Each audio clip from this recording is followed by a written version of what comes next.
Man kicked out his wife and child. Later, he was shocked to learn how his daughter saved them both. Rachel was a beautiful, smart, and respectful young lady. She loved music so much she pursued it to an advanced level. Her favorite instrument to play was the violin. With the violin in her hand, she caused jaws to drop. Unfortunately, she had to give up on her dream in order to adhere to the wishes of her parents. She loved her parents dearly and would often do things in their best interest, even if it didn't make her happy.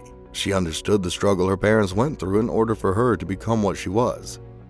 Also, if you have not done so already, please subscribe to our channel and click that notification bell to get inspired by these real-life stories every day. Now back to the story. At her parents' wishes, she got married to a wealthy businessman named Dexter. Dexter was the son of one of the closest friends of Rachel's dad. Knowing how much of an honorable household Rachel belonged to, he proposed to her father to set up the two for a future together. Obviously, they failed in seeking the consent of their wards before attempting to put them together. Rachel and Dexter, on the other hand, were only adhering to the desires of their parents. Their marriage was most likely formed not out of love, but out of a desire to be regarded as the perfect children in the eyes of their parents and in-laws. Dexter was a successful businessman and was older than Rachel by 5 years. Though their marriage was arranged by their parents and they both didn't know each other beforehand, Rachel was willing to do all she could to make the marriage a success. However, that could not be said about Dexter. At first, the new family was doing fine living at the husband's house, but then Dexter realized that his wife was complacent by nature and started using her weakness without shame. Most of the time, any changes in the husband's behavior were a reflection of his success or failures at work, which invariably affected how he would treat Rachel. When Rachel discovered she was pregnant, she believed it would make Dexter see and appreciate her better. But that wasn't entirely true. Upon hearing news of his wife's pregnancy, he felt happy. He began treating Rachel with respect and gave her the attention she deserved. But a few months after the birth of Molly, he reverted to his old ways, except that this time he became more intolerable. During the first year after Molly's birth, he wasn't seen much at home as he attended to business duties locally and internationally. He wasn't around to support Rachel in bringing up Molly. When the baby was sick or misbehaving, Rachel dealt with everything on her own, trying to save her rich husband the unnecessary stress. Unfortunately, her sacrifice wasn't enough to make her valuable enough before Dexter. In no time, Dexter turned into a real tyrant. The husband came home from work late at night and started a terrible fight. Rachel endured this hardship and suffered in the hands of her husband for more than 5 years, and not for a once did she want to quit or tell anyone about it. She believed that was the price she had to pay in hopes of enjoying a happy marriage in the near future. But one day, Rachel was decided enough was enough, and it was time to stand up for herself. When she approached Dexter about why he treated her like she didn't matter, he responded by screaming at her and telling her she could file for a divorce if she didn't like how she was being treated.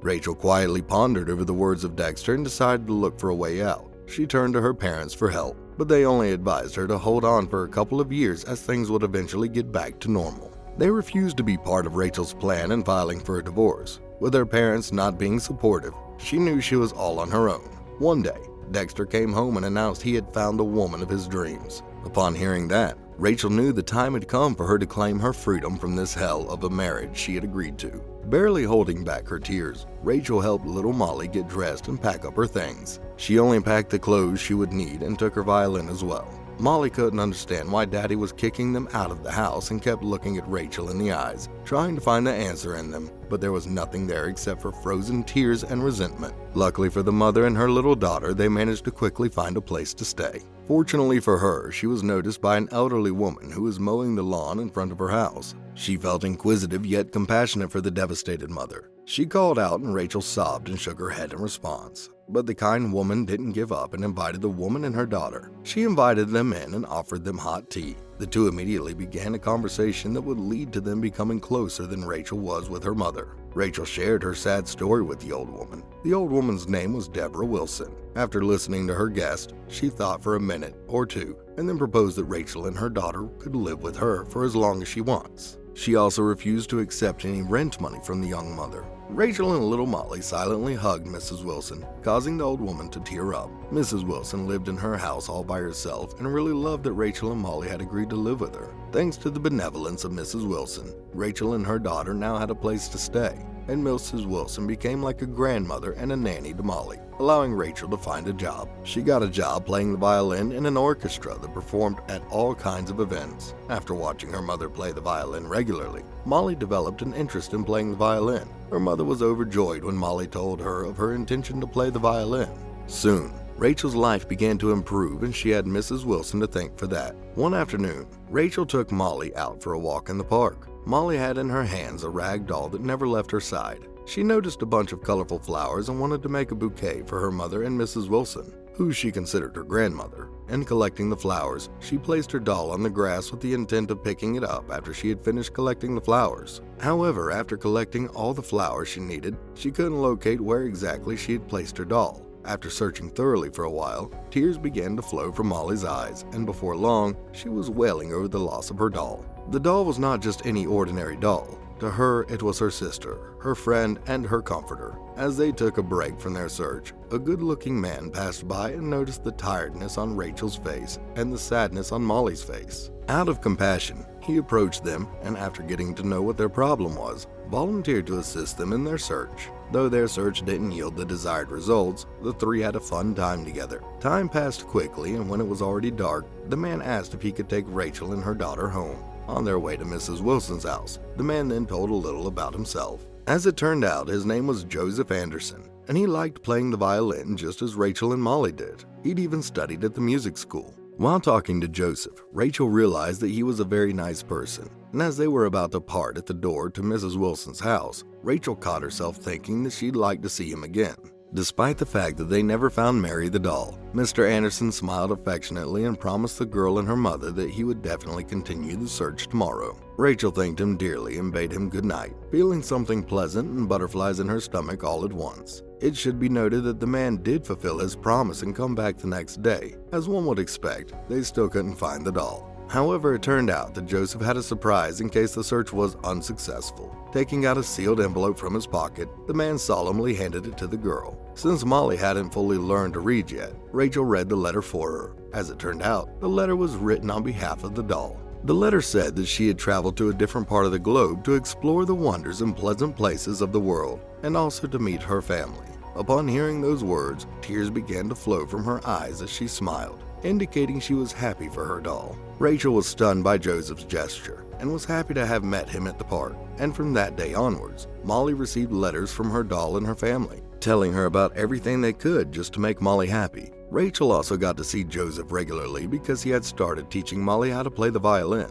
This gave Rachel the chance to foster a meaningful relationship with Joseph. As they got more and more into each other's stories, they felt a mutual feeling of love and security towards each other, but they couldn't profess their feelings to one another. Rachel felt she needed to know him a bit longer to be certain he is the one for her. Joseph also didn't want to start a relationship that his health couldn't sustain. Unknown to Rachel, Joseph was suffering from a brain tumor, and at his last visit to the hospital, he was told he had less than 3 months of life expectancy. Each had reasons why they held back their affection for each other. A few months later, their encounter, Joseph and Rachel had become really good friends, with Joseph paying her and Molly regular visits. Rachel and Molly also visited once in a while. One day, Rachel and Molly looked forward to Joseph's regular visits, but for some reason, he failed to show up. 2 days later, and he had not even called to tell why he couldn't visit, which made Rachel restless. On the third day, Rachel decided to investigate why her good friend and crush hadn't even phoned her. She went with Molly as usual. When she got to Joseph's house, she realized he was unwell and bedridden. She felt scared more than ever when Joseph told him about the brain tumor that was gradually sucking the life out of him.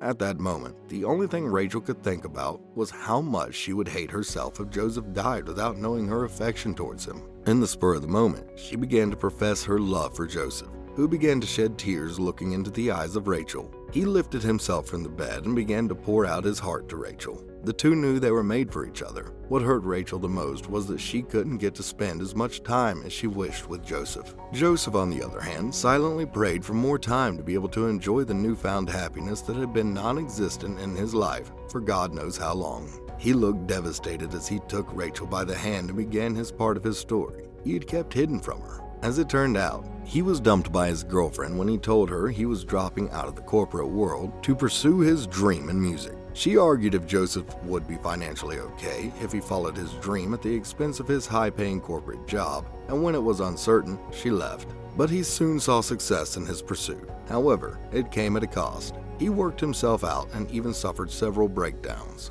His doctors argued that his constant burnout stimulated the quick growth of his tumor. He confessed that he looked forward to the day he would finally be declared dead. But after encountering Rachel and Molly, he wished for a while more to enjoy the new meaning his life had found.